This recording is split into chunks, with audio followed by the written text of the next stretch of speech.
আসসালামু আলাইকুম প্রিয় শিক্ষার্থী বন্ধুরা। আশা করছি যে তোমরা ১ম এবং ২য় পর্ব দেখেই ৩য় পর্ব দেখতেছো। যদি তোমরা ৩য় পত্র ১ম আমাদের চ্যানেলে আসো ৩য় পর্বে, তাহলে অবশ্যই তোমরা ১ম এবং ২য় পর্ব কিন্তু দেখে নাও। কারণ ওখানে বেসিক বিষয়গুলা ভেঙে আলোচনা করা হয়েছে এবং ২ টা পৃষ্ঠার আমাদের কাজগুলো করে দেওয়া হয়েছে। ১৯ পৃষ্ঠা, ২১ পৃষ্ঠার। তো এগুলা অবশ্যই তোমাদেরকে বুঝে আসা উচিত। প্রয়োজনে এই ভিডিওটা স্কিপ করো। ওই ভিডিওগুলাই আগে দেখো, তারপরে ৩য় পর্ব দেখো। আর চ্যানেলটা সাবস্ক্রাইব করতে ভুলো না। চলো ক্লাস শুরু করছি। ক্রমিক সমানুপাত ৭ম শ্রেণী অধ্যায় ২। চলো ক্রমিক সমানুপাত নিয়ে আলোচনায় আমরা রিডিং করা শুরু করে দেই। মনে করি ৳৫, ৳১০, ৳২০ এই ৩ টি রাশি দ্বারা ৫, ১০ এবং ১০, ২০ এই ২ টি অনুপাত নেওয়া হলো। নেওয়া যাবে না এভাবে। ৩ টা জিনিস আছে। তো এটাকে আমরা কি ওই যে ধারাবাহিক অনুপাত লিখতাম না? তোমার মনে আছে কিনা? যে ৫:১০:৫:১০ ইস্টু কত ২০ এভাবে লিখতে পারি কিনা? Yes, sir. তো এভাবে যদি লিখতে পারি, আবার এই জিনিসটাকে আমরা এভাবে লিখতে পারি কিনা? ৫:১০ = ১০:২০ পারি কিনা? Yes, sir. কেন বেসিকে বুঝি নাই আমরা যে এরকম জিনিসটাকে আমরা এভাবে লিখতে পারি। তো এটাকে তো এভাবে লিখতে পারি তাইলে। Yes. পারি কি পারি না? কারণ কখন আমরা ধারাবাহিক অনুপাত এভাবে লিখতে পারবো? এই যে ৫:১০:২০ কখন পারি? যখন দেখা যায় যে ১ম টার ২য় টা এবং ২য় টার ১ম টা সেম। তখনই নাম নেন লিখতে পারি। তো এটা যদি পারি তো এটাও পারি। এটা থেকে এটা থেকে এটা করা যায় কি যায় না? Yes. দেখছো তাহলে এই বেসিকটা কিন্তু আগের সাথে জড়িত। তাহলে প্রিয় শিক্ষার্থীরা যারা ১ম ভিডিও হিসেবে ৩য় পর্ব দেখছো তারা অবশ্যই ১ম, ২য় দেখে আসো। এরপরে চলে আসো। তাহলে এইভাবে আমরা লিখতে পারি। আর এই চিহ্নটা হচ্ছে সমানুপাত চিহ্ন, যেটা উল্লেখ আছে তোমাদের এই বইয়ের এই যে এই জায়গাটাতে। এই যে দেখো। ঠিক আছে? এই চিহ্নটা ব্যবহার করা যায়। আচ্ছা। আমরা একদম বই ভেঙে বোঝাচ্ছি। মনোযোগ দাও। তো এই ধরনের যদি সমানুপাত হয় তখন এদেরকে ক্রমিক সমানুপাত বলে। কি বলে? আমরা ধারাবাহিক অনুপাত শিখছিলাম। এটা ধারাবাহিক কি বলতো? অনুপাত। ধারাবাহিক, কিন্তু এই ধারাবাহিক অনুপাতটাই যদি আমরা এইভাবে লিখি, ঠিক আছে? এইখানে খালি সমান চিহ্নের পরিবর্তে যদি আমরা সমানক চিহ্ন দিই, তখন এইটা হয়ে যাবে ক্রমিক কি? ক্রমিক অনুপাত হয়ে যাবে। ক্রমিক সমানুপাত হয়ে যাবে। অনুপাতটা সমান। ২ পাশে সমান কিনা বলো? সমান। তাহলে প্রথমত এটা হচ্ছে সমানুপাত। কিন্তু দেখা যাচ্ছে যে এটা সেম। মাঝখানে ২ টা যদি সেম হয়, তখন এটাকে বলা হবে তখন ক্রমিক সমানুপাত। বোঝা নাই নাকি? Yes, sir. বুঝেছ। স্যার, স্যার মাখাখানে ২ বছর সেম সিমিলার তার সাইড ক্রমিক সময় ক্রমিক সমানুপাত। স্যার আচ্ছা, এর মধ্যে জি। ৩ টি রাশির ১ম এবং ২য় রাশির অনুপাত, ২য় এবং ৩য় রাশির অনুপাত পরস্পর যদি সমান হয়, সমানুপাতটিকে ক্রমিক সমানুপাত বলে। খুব সহজ। ১ম, ২য় রাশির অনুপাত এবং ২য় রাশি এবং ৩য় রাশির অনুপাত যদি সমান হয়, তখন এদেরকে কি বলা হবে? সমানুপাত, ক্রমিক সমানুপাত বলা হবে। আচ্ছা। তো সেক্ষেত্রে এখন দেখো যে এটাকে আমরা কি এইভাবে লিখতে পারি ক্রমিক সমানুপাতকে। তো এখানে কয়টা রাশি আছে বলো তো? ক, খ, গ। দেখতে কয়টা?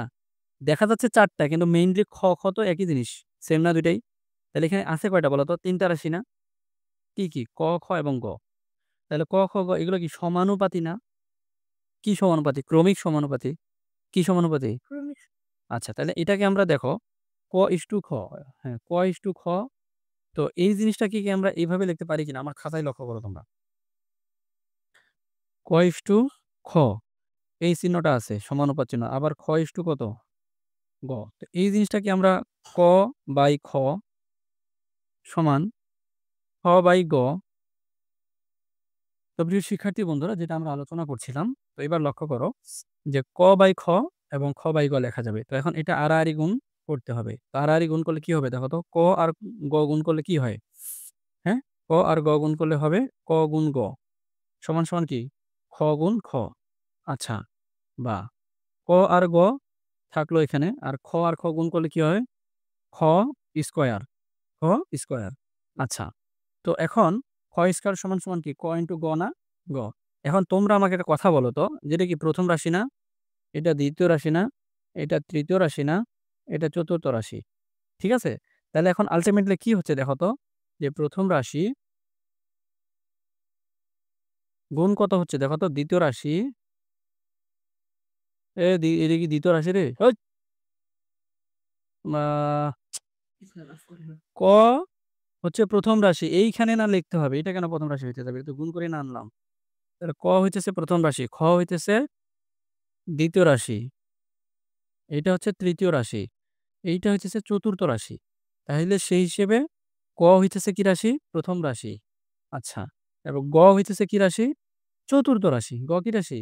চতুর্থ তাহলে রাশি। হ্যাঁ, চতুর্থ রাশি। এই যে তাহলে চতুর্থ রাশি। তাহলে প্রথম রাশি গুণ চতুর্থ রাশি সমান খ। খটা কি রাশি? দ্বিতীয় রাশি এবং তৃতীয় রাশি। তা দ্বিতীয় রাশি এবং তৃতীয় রাশিকে কি রাশি বলা হয়? মধ্য রাশি। কি রাশি? চতুর্থ রাশি। তাহলে মধ্য রাশি।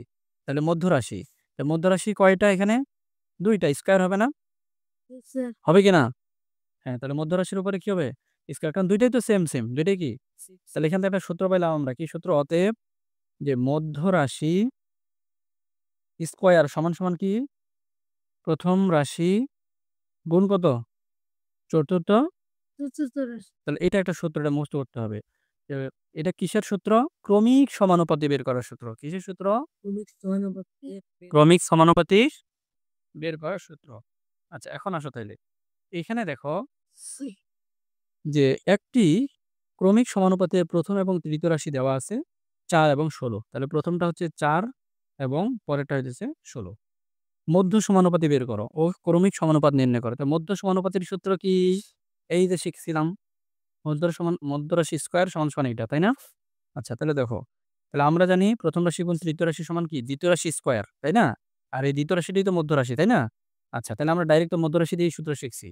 আচ্ছা, তাহলে এখন আমরা লিখি যে প্রথম রাশি এত, তৃতীয় রাশি এত। তাহলে আমরা লিখব যে মধ্য রাশি স্কয়ারটা আগে দিব, এটা ৪ গুণ ১৬ টা পরে দিব। অর্থাৎ এটা এখানে থাকুক। তো আমরা লিখব মধ্য রাশি স্কয়ার সমান কি? ৪ গুণ ১৬। ৪ গুণ কত? ১৬। তাহলে এখন এই স্কয়ার ৪ আর ১৬ তে কত হচ্ছে? ৬৪। তাহলে এই স্কয়ারটা এখন এটার উপরে যায় কি হইছে? রুট হইছে। তা স্কয়ারটা এই পাশে গেলে রুট হয়। তা ৬৪ র উপরে রুট, ঠিক আছে? তা আমরা বর্গমূল অধ্যায়ে শিখছিলাম না ৬৪ র কিভাবে বর্গমূল বের করতে হয়? হুম? তোমরা ক্যালকুলেটর চাপতে পারো। তারপর আমি ৬৪ এর বর্গমূল বের করার একটা শর্টকাট টেকনিক শিখাইয়া দিই। সেটা হইতেছে তোমাদের ১ থেকে ২০ পর্যন্ত তোমাদেরকে কি মুখস্থ করতে বলছিলাম? বর্গ, বর্গের নামতা। হ্যাঁ, তাহলে তোমরা কি শিখো না এখানে যে ৮ স্কয়ারে কি ৬৪ হয়? শিখছো কিনা? হ্যাঁ? তা যদি এটা শিখে থাকো তাহলে ৮ স্কয়ার উপরে কি রুট দেওয়া যায় কি যায় না? অর্থাৎ ৬৪ না লিখে ৬৪ র পরে একটা লাইন বাড়াইলাম মনে করো। এই যে রুট ৬৪ ধরা যায় উপরে ছিল। তাহলে তারপরের লাইন হইতেছে ৮ এর উপর স্কয়ার। তাহলে স্কয়ার আর রুটে কাটা যায়। তাহলে থাকে ৮। তাহলে এই লাইন তারপর এই লাইন। এভাবে ৮ আসছে। তোমরা এই সমান পাশাপাশি না দিয়ে নিচে করবা। এখন নির্ণয় ক্রমিক সমানুপাত। নির্ণয় ক্রমিক সমানুপাত তাহলে কি হচ্ছে? ৪ এটা ৮ যেহেতু মাঝের ২ টা সেম হবে তাহলে ৮, ৮, ১৬ তাহলে নির্ণয় মধ্য সমানুপাতিটা কত? ৮। বুঝছো কিনা তোমরা বলো? অনলাইন এবং অফলাইন। অনলাইন যারা তারা কমেন্টে সাড়া দাও। আর অফলাইন তোমরা বুঝছো কিনা? Yes sir. বুঝতে পারছো। এরপর এখন আসো। এখন দেখো উদাহরণ ৫। তো ৫ টি খাতার দাম হচ্ছে ৳২০০। তাহলে ৭ টি খাতার দাম কত? ৭ টি খাতার দাম কত? দাম কত? আমরা কিন্তু অঙ্কে চলে আসলাম। ঠিক আছে? আচ্ছা, অঙ্কে চলে আসছি, তাকাও। তো ৫ টি খাতার দাম ২০০, ৭ টার দাম। এটা আমরা ঐকিক নিয়মে কিন্তু করতে পারি চাইলে। পারি কি পারি না? হুম? পারি। কিন্তু এখানে আমরা অনুপাত আকারে করব। কি আকারে করব? অনুপাত আকারে করব। হ্যাঁ? আচ্ছা, তাহলে এখানে দেখো একটি খাতার সংখ্যা বাড়লে দামও বাড়বে। তো এখানে ৫ টা খাতা থেকে ৭ টা খাতা হয়ে গেছে, তাই না? আচ্ছা। তো আর ঐকিক নিয়মে করলে কি করতাম? ৫ টি খাতার দাম ২০০, একটার দাম বের করব, তারপর ৬০ টার দাম। সহজ কিন্তু ছিল। কিন্তু আমরা এখন ওই অনুপাতে যেহেতু অধ্যায় করছি, অনুপাতের নিয়মে করব। তাহলে আমরা প্রথমত লিখব যে খাতার যে সংখ্যাটা, তো ৫ টা আর ৭ টা। সংখ্যাটা কাছাকাছি লিখতে হবে না? খাতার সংখ্যা ৫:৭ সমান কি? ২০০ ইস্টু কত? ৭ টি খাতার দাম। তাহলে এই ৳২০০ যে এটা কার দাম? ৫ টা খাতার দাম না? আচ্ছা, এই ৭ টার কি দাম জানি? হ্যাঁ? জানি না। তাহলে ৭ টার দামের জায়গায় ৭ টি খাতার দাম লেখা থাকবে। তাহলে এখন ৫:৭ যে, তাহলে এটা কি আমরা কি ৫/৭ লিখতে পারি কি পারি না? Yes sir. পারি কি পারি না? পারি। তো এখন ৭ টি খাতার দাম আর এখানে ৳২০০। তাহলে ৳২০০/৭ টি খাতার দাম লিখতে পারি কিনা? অষ্টের জন্য কি ভাগ দেওয়া যায় না? Yes sir. এখন আড়াআড়ি গুণ হবে। আমার বের করতে হবে ৬০ টি খাতার দাম। তাহলে ৬০ টি খাতার দাম আমি আগে লিখব। ঠিক আছে? এখানে একটা লাইন বাড়াবা তোমরা। সেই লাইনটা কি? এই লাইনের পরে বা দিয়ে আমি লিখে দিচ্ছি। এটা এইভাবে বাড়াবা। তাহলে ১ম এ লিখবা ৬০ টি খাতার দাম।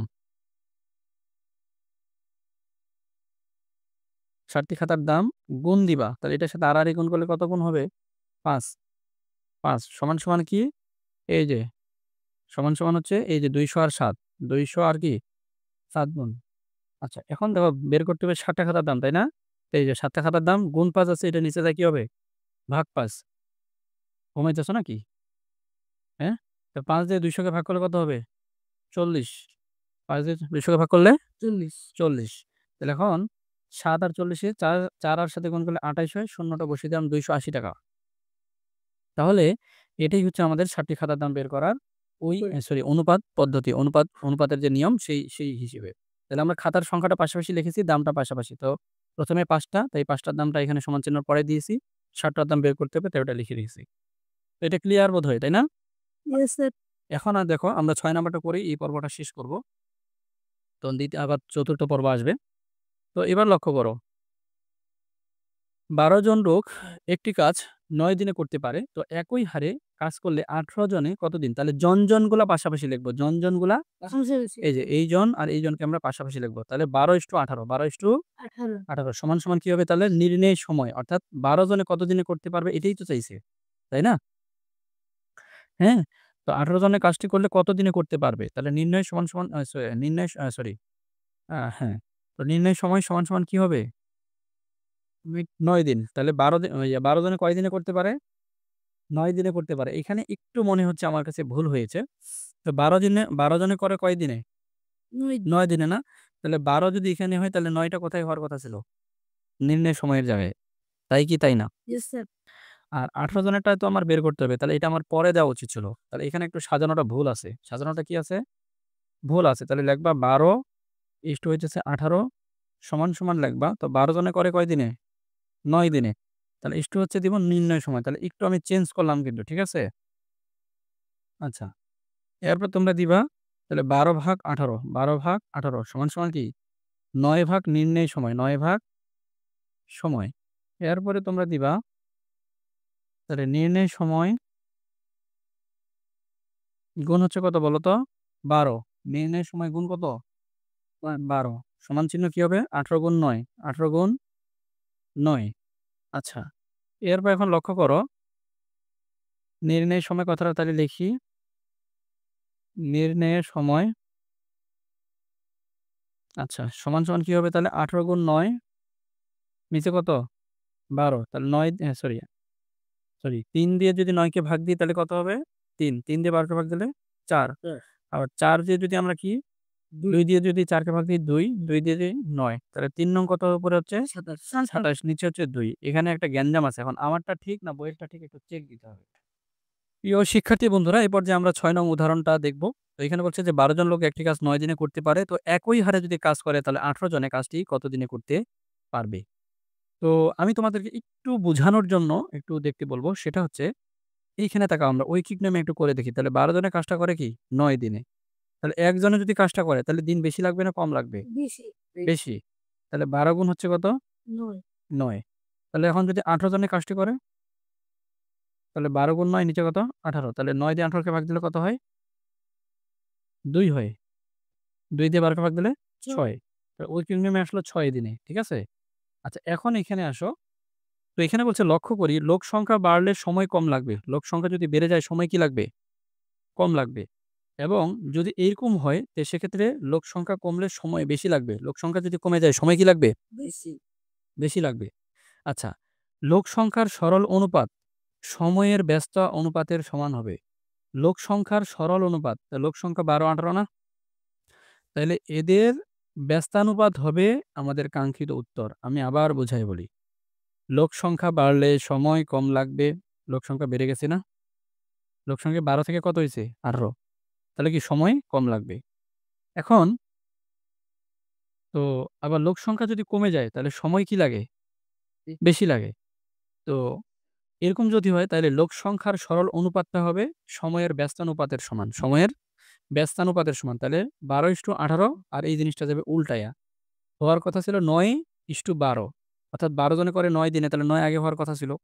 কিন্তু এখন হবে কি ৯ টা যাবে নিচে, নির্ণয় সময়টা আসবে উপরে। অর্থাৎ উল্টাইয়া যাবে। ৯ টা ৯ এর জায়গায় না থেকে পরে যাবে। এতটুকুই জাস্ট মনে রাখবে। তাহলে ১২/১৮ নির্ণয়ের সময় ভাগ ৯ দিন নিচে। তাহলে এখন এটা এখানে কাটাকাটি করেছে। এভাবে করব না আমরা। আমরা করব আড়াআড়ি। এভাবে কাটলে করতে পারো ২/৩ তখন আড়াআড়ি গুণ করবা। তো এই জায়গাটা আমি খাতায় করাচ্ছি। আচ্ছা এই জায়গাটা আমি খাতায় করে দিচ্ছি। তাহলে খাতায় দেখো ১২ ভাগ হচ্ছে ১৮ সমান হচ্ছে নির্ণয় সময় ভাগ কত? ৯ দিন। তোমরা ঠিক করে লিখবে। আমি হালকার উপরে ঝাপসা বুঝাই দেই। আড়াআড়ি গুণ করো। তাহলে নির্ণয়ের সময় বের করতে হবে, তাহলে এটা আগে লেখো। নির্ণয়ের সময় গুণ হবে কত? 18 = 12 গুণ 9। নির্ণয় শেষমেশ নির্ণয়ের সময় কি? 12 গুণ 9 নিচে কত? 18। আচ্ছা, সেক্ষেত্রে 9 দিয়ে 18 ভাগ করলে 2, 2 দিয়ে 12 ভাগ দিলে 6। তাহলে নির্ণয়ের সময় 6 দিন। অঙ্ক শেষ। এখন দেখো, তাহলে এখন আমরা আগামী যে ক্লাস, চতুর্থ ক্লাস, সেখানে সমানুপাতিক ভাগ নিয়ে আলোচনা করব। কমেন্টে জানাও কেমন লাগলো ক্লাস, বুঝতে পেরেছো কিনা? হয়তো এই জায়গাটাতে একটু তোমাদের একটু গ্যাঞ্জাম লাগতে পারে মনে করো যদি। প্রয়োজনে এগুলো আবার আলোচনা দিব, সমস্যা নাই। রিভাইজ ক্লাস দিব, আরো ডিটেইলস আলোচনা হবে। তার আগে হোয়াটসঅ্যাপ গ্রুপে যুক্ত হও, এখনই যাও। তো ঠিক আছে, পরবর্তী পর্ব দেখার আমন্ত্রণ রইলো। আগামী ক্লাসে আমরা উদাহরণগুলো শেষ করে দিব। দেন তারপরে আমরা অনুশীলনীতে চলে যাব। তো ভিডিওগুলো মিস করতে না চাইলে আমাদের সঙ্গেই থাকো। আসসালামু আলাইকুম।